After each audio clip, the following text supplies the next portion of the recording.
Assalamualaikum warahmatullahi wabarakatuh. Perkenalkan, kami di sini dari kelompok 7 mata kuliah Sistem Tertanam dengan anggota Afrizal Eka Purnama dan saya sendiri Anggi Nikmatun Zahra. Kemudian ada Fadil Hadrian Azami, Aditya Akbar Subakti, dan Anata Rafael Tambunan.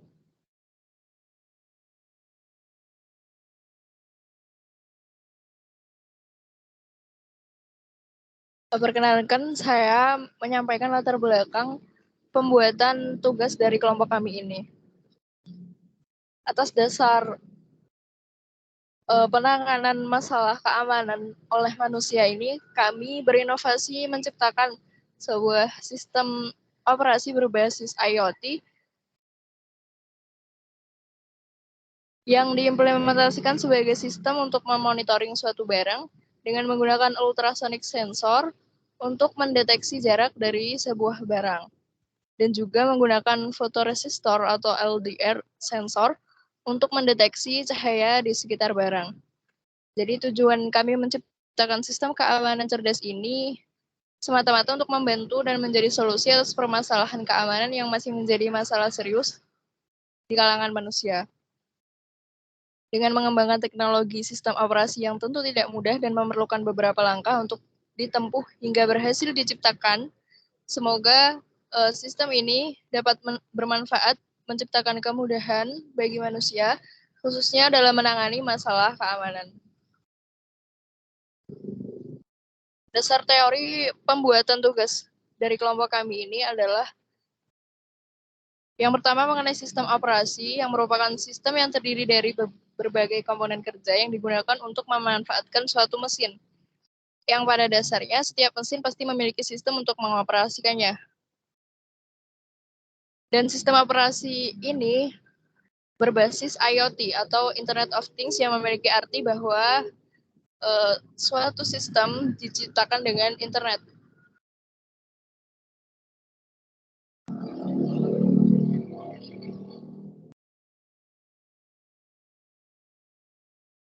Demikian pembahasan latar belakang dan dasar teori dari saya. Untuk penjelasan selanjutnya dapat dijelaskan oleh anggota kelompok kami yang lain. Dipersilahkan.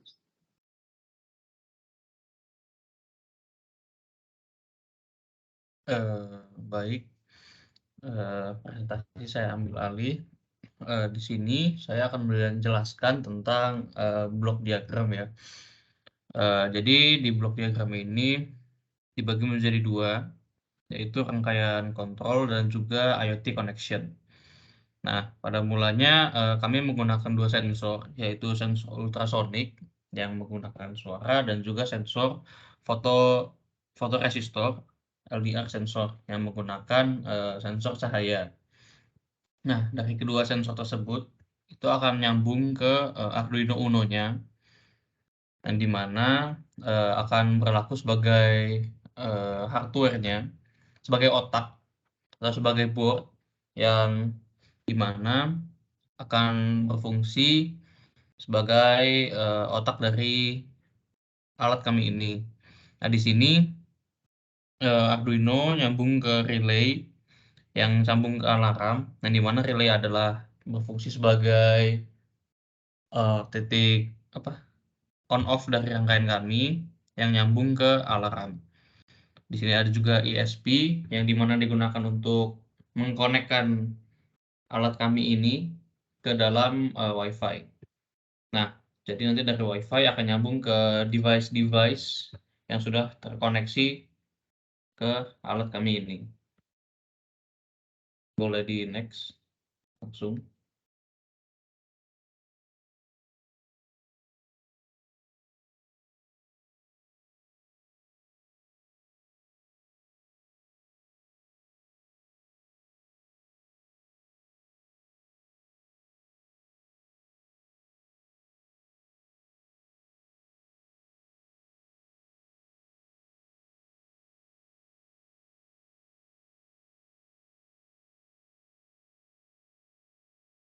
Baik, di sini dibagi menjadi tiga, yaitu ada publisher, broker dan juga subscriber, yang dimana akan dipublish yaitu dari kedua sensor kami tadi, yaitu ultrasonic dan juga fotoresistor, akan dimasukkan ke broker, lalu akan dipublish ke handphone, tablet, PC atau device-device lainnya yang itu dikoneksikan menggunakan ESP tadi. Singkatnya seperti itu. Nah, di sini saya akan menjelaskan apa saja alat dan bahan yang digunakan di dalam sistem kami.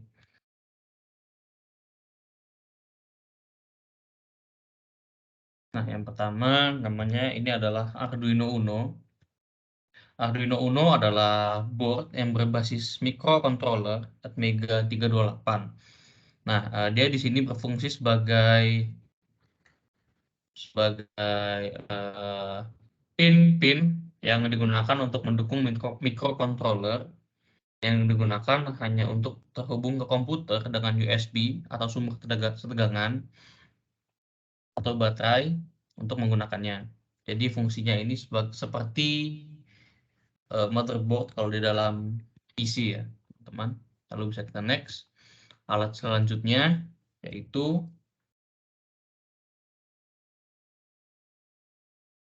yang di kiri ini namanya adalah ultrasonic distance resistor dan yang kanan adalah fotoresistor sensor. Seperti namanya, ultrasonic distance resistor ini adalah perangkat elektronik yang mengukur jarak objek dengan memancarkan gelombang suara ultrasonik dan mengubah suara yang dipantulkan menjadi sinyal listrik.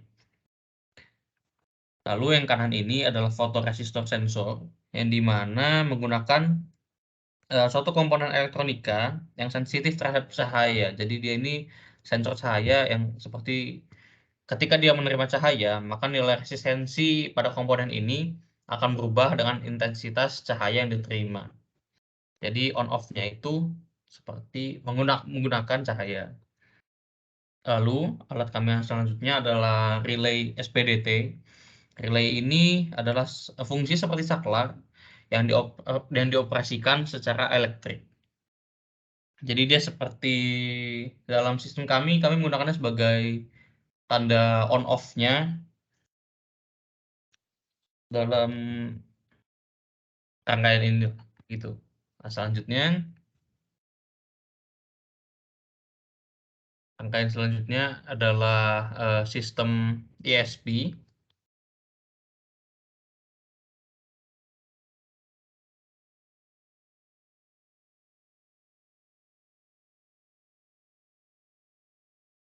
Yang dimana ESP ini berfungsi sebagai penyambung dari alat kami ke dalam internet.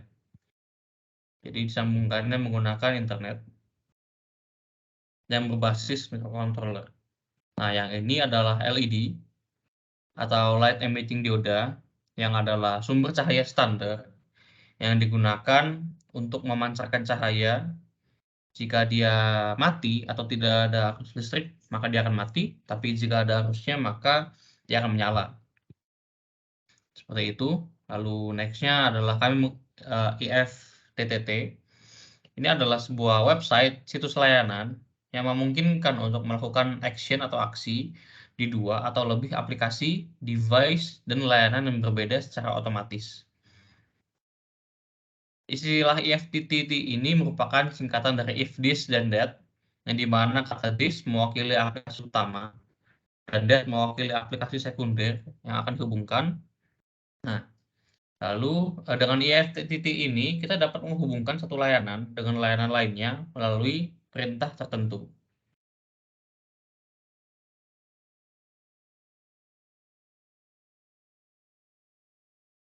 Baik, untuk yang selanjutnya adalah rangkaian. Di sini sudah bisa terlihat di layar. Rangkaian yang kami buat itu di Arduino ini terdapat alat-alat tadi, mulai dari LED, Arduino hingga ESP. Untuk device tentu saja nanti secara tidak langsung ini akan terhubung ke device komputer gitu atau mungkin laptop ceritanya. Di sini aku jelasin dulu di ultrasonic sensor ini. VCC-nya itu VCC untuk tegangannya itu akan dimasukkan melalui input diisi dengan tegangan 5 volt dan juga sama dengan sensor cahaya diisi juga dengan tegangan 5 volt, tetapi ESP-nya diisi dengan tegangan 3,3 volt saja karena ESP aku pernah baca itu tegangannya cuma putus gitu. Kalau kebanyakan takutnya mungkin rusak atau meledak atau koneksi atau nggak tahu, makanya aku taruh di situ. Kemudian di mana ya? Aku jelasin apa lagi ya? Ini LED aku hubungin ke bukan soket namanya pin 345 urutan dengan 3 itu merah, 4 itu kuning dan 5 itu hijau, dan semuanya sudah juga terhubung sama resistor yang sudah di-ground-kan di katoda LED-nya sehingga biar LED-nya itu nggak terlalu terang banget gitu. Terus apa lagi ya? Aku jelasin. Terus di sini di sensor ini ada sinyal inputnya itu didapat dari kabel yang biru ini. Biru ini yaitu dimasukkan ke ke ini itu sinyal analog ke Arduino ini sinyal analog. Sebenarnya harusnya ini masuk ke ESP ESP 01 dulu baru nanti masuk ke sini, tapi karena kemarin pas aku mencoba merangkai library yang untuk aku gunakan untuk untuk aku koneksikan ke IFTTT itu agak nggak bisa, jadi di rangkaian ini seperti mirip kayak biasa aja ISP-nya. Kemudian kalau di di ultrasonic ini inputnya juga sama pakai yang warna biru ini aku masukin lewat pin ke-11 dan juga ini nih di pin 10 kira-kira begitulah. Nanti setelah setelah penjelasan MQTT akan aku coba demoin programnya rangkaiannya kira-kira seperti apa. Ya kemudian selanjutnya adalah penjelasan mengenai mekanisme. Mas Akbar boleh langsung menjelaskan di sini.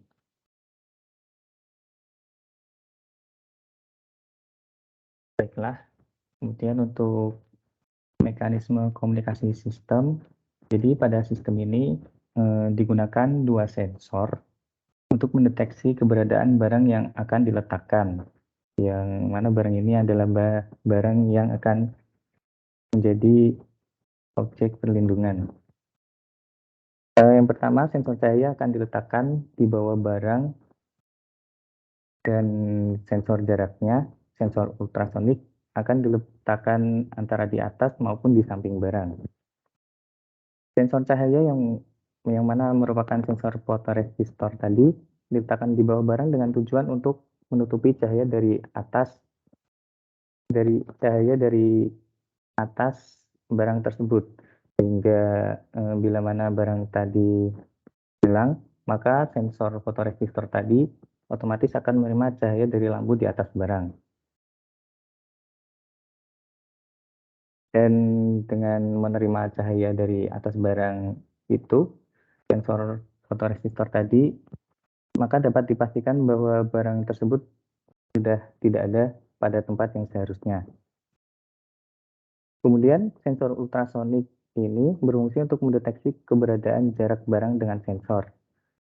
Jadi apabila jarak barang berada di antara 40 sampai 50 cm, maka itu berarti barang masih ada, sehingga lampu LED akan menyala berwarna hijau yang mengindikasikan bahwa barang aman. Kemudian LED kuning akan menyala apabila di antara sensor ultrasonik dan barang itu terhalang oleh suatu objek yang menandakan siaga. Kemudian jika barang itu sudah tidak berada pada tempatnya, yang mana yang mana mengindikasikan bahwa barangnya sudah hilang, maka LED yang menyala adalah LED yang berwarna merah. Kemudian untuk ESP pada sistem ini berfungsi untuk memberikan notifikasi ke device yang merupakan subscriber tadi. Jadi ESP ini yang merupakan modul WiFi ini akan terhubung ke web IFTTT dan kemudian akan mengirimkan notifikasi kepada device-device 3 tadi. Kemudian untuk diagram komunikasi MQTT-nya pada sistem ini terbagi menjadi 3 kategori, yaitu publisher, broker, dan subscriber. Publisher di sini yang ada 2, yaitu ultrasonic sensor dan photoresistor sensor, berfungsi untuk mempublish, jadi untuk mengirimkan data kepada subscriber ini yang sebelum sampai ke subscriber ini data tadi akan dikelola dulu oleh broker. Kemudian 3 subscriber ini, 3 device ini yang merupakan subscriber akan menerima data yang sudah dipublish dari kedua publisher, yaitu ultrasonic sensor dan photoresistor tadi.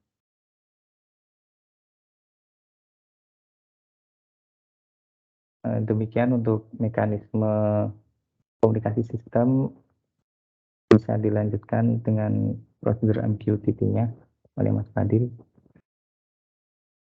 Baik, saya akan menjelaskan komunikasi menggunakan protokol MQTT pada perangkat tersebut. Saya izin share screen.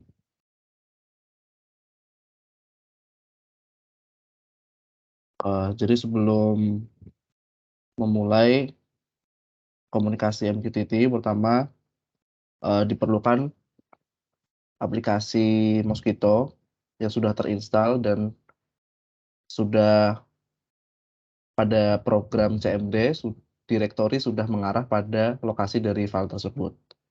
Apabila sudah masuk ke direktorinya, kemudian menjalankan command prompt ini dijalankan akan sebagai broker dengan menulis perintah, yaitu mosquito.exe strip v. Ketika output setelah diberikan perintah tersebut sudah dikatakan running, maka broker di sini sudah berfungsi. Sehingga langkah selanjutnya yaitu untuk mempersiapkan publisher dan subscriber. Di sini sudah disiapkan. Jadi di sini ada 4 window dari command prompt. Masing-masing ini yang paling kiri akan digunakan sebagai publisher dan 3 lainnya akan digunakan sebagai subscriber. Pertama, untuk menjalankan fungsi subscriber, perlu dijalankan fungsi dengan menuliskan perintah sebagai berikut. Sudah saya tulis di sini. Jadi untuk penjelasan dari masing-masing fitur atau penggunaan pada MQTT ini, yang pertama pada strip H ini adalah alamat IP broker yang dituju. Di sini digunakan localhost saja. Terus untuk selanjutnya, mint ini adalah topik atau alamat atau kode unik untuk menyambungkan dari publisher ke subscriber. Apabila topik yang digunakan berbeda, maka pesan atau data tidak akan tersampaikan. Kemudian di sini strip M, ini untuk pesan yang nantinya akan dikirim atau data yang akan dikirim, dan di sini menggunakan quality of service 0. Di sini digunakan quality of service 0 karena klien dan broker memiliki kondisi yang stabil. Jadi tidak akan ada masalah ketika data terduplikasi atau loss data. Di sini fungsi publisher akan berfungsi apabila subscriber sudah ditetapkan topiknya. Maka di sini pertama akan dijalankan dulu untuk meng-setting atau menyiapkan subscriber. Di sini ada 3 subscriber seperti yang sudah dijelaskan. Ada handphone, ada tablet, dan PC. Oh ya, di sini seperti halnya tadi publisher, di sini ada beberapa fungsi yang perlu dijelaskan. Di sini I atau strip I, di sini adalah ID klien yang akan digunakan untuk berkoneksi dengan broker.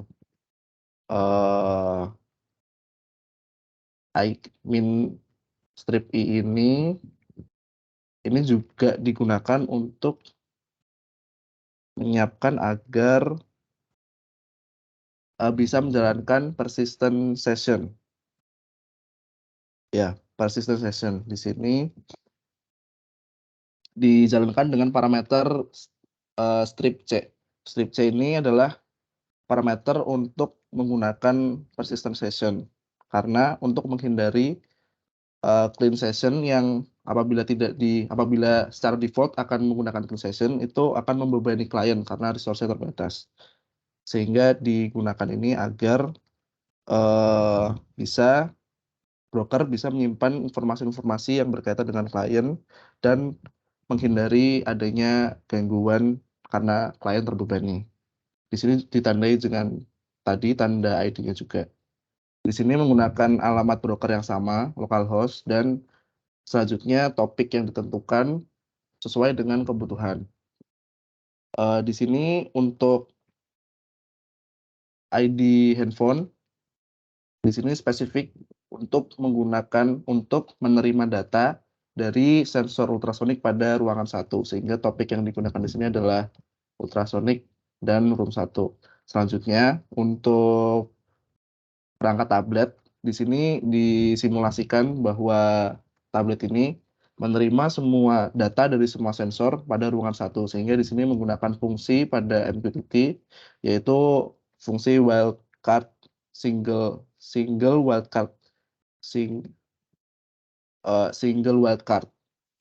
level wildcard. Jadi di sini akan menerima baik dari sensor ultrasonik maupun fotoresistor. Dan yang selanjutnya di sini dengan ID PC menggunakan baik itu single level maupun multi level wildcard. Di sini digunakan kedua wildcard tersebut untuk menerima semua sensor ultrasonik maupun fotoresistor, dan itu baik dari ruangan 1 maupun ruangan 2. Jadi di simulasi kali ini diasumsikan ada 2 ruangan dan ada 2 benda yang dijaga. Masing-masing memiliki sensor. Baik, untuk prakteknya, pertama dilakukan inisialisasi subscribe untuk handphone.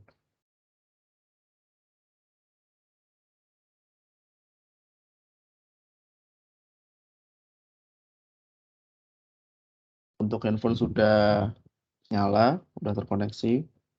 Selanjutnya untuk tablet. Sudah nyala. Dan yang terakhir untuk PC.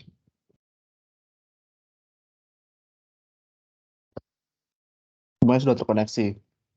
Selanjutnya akan dilakukan simulasi untuk mengirim data.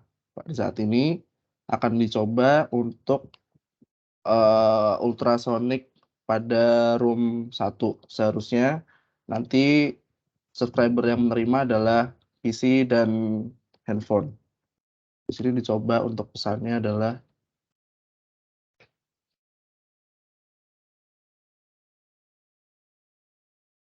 akan dicoba dengan pesan ultrasonik room 1 on.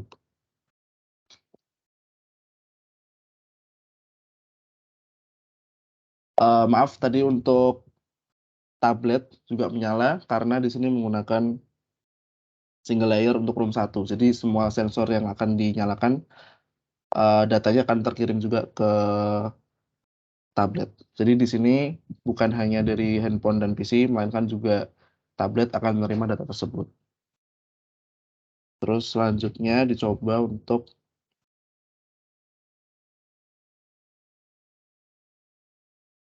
akan dicoba untuk ultrasonic pada room 2. Karena ini room 2, seharusnya yang nantinya akan menerima hanya dari PC. Karena di sini untuk handphone dia ultrasonic room 1, untuk tablet dia hanya untuk room 1. Karena ini room 2, jadi seharusnya nggak terkirim. Astaga.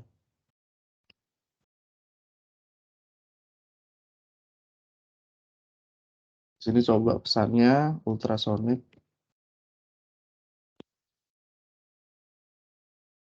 2 on. Seperti di simulasi, data diterima hanya pada PC, sesuai dengan fungsi yang sudah ditetapkan di awal. Selanjutnya dicoba lagi untuk sensor fotoresistor pada ruang 1.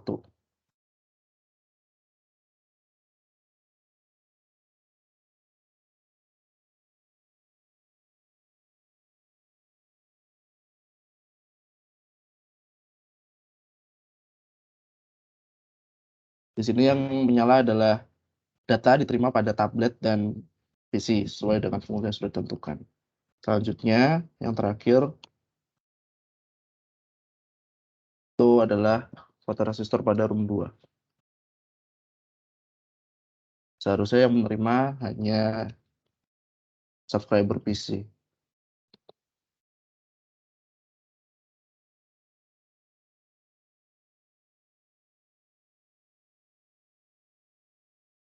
Baik, di sini sudah menyala sesuai dengan fungsi yang ditetapkan bahwa dari handphone hanya akan menerima ultrasonic room 1, pada tablet semua sensor pada room 1, dan untuk PC akan menerima semua sensor dari semua ruangan. Dan di sini juga berikut adalah tampilan dari broker pada komunikasi MQTT. Apabila salah satu terputus, maka broker juga akan menerima informasi tersebut. Di sini diterima informasi bahwa klien handphone sudah terputus koneksinya. Di sini juga PC terputus, tablet terputus. Baik, mungkin sekian untuk penjelasan komunikasi MQTT. Saya kembalikan ke moderator. Terima kasih. Demikian penjelasan tugas dari kelompok kami. Apabila masih banyak kekurangan dan kesalahan, mohon dimaafkan. Sekian, wassalamualaikum warahmatullahi wabarakatuh. Waalaikumsalam. Kalau boleh aku demo apa namanya? Demo untuk rangkaian. Langsung aku share sekalinya aja ya. Di sini rangkaian yang apa saya coba di Walkway.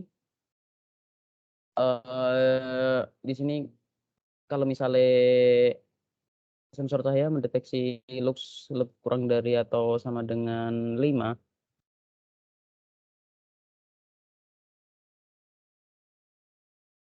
Nah, untuk kalau mendeteksi lux-nya itu kurang dari atau sama dengan 5, nanti masih aman gitu.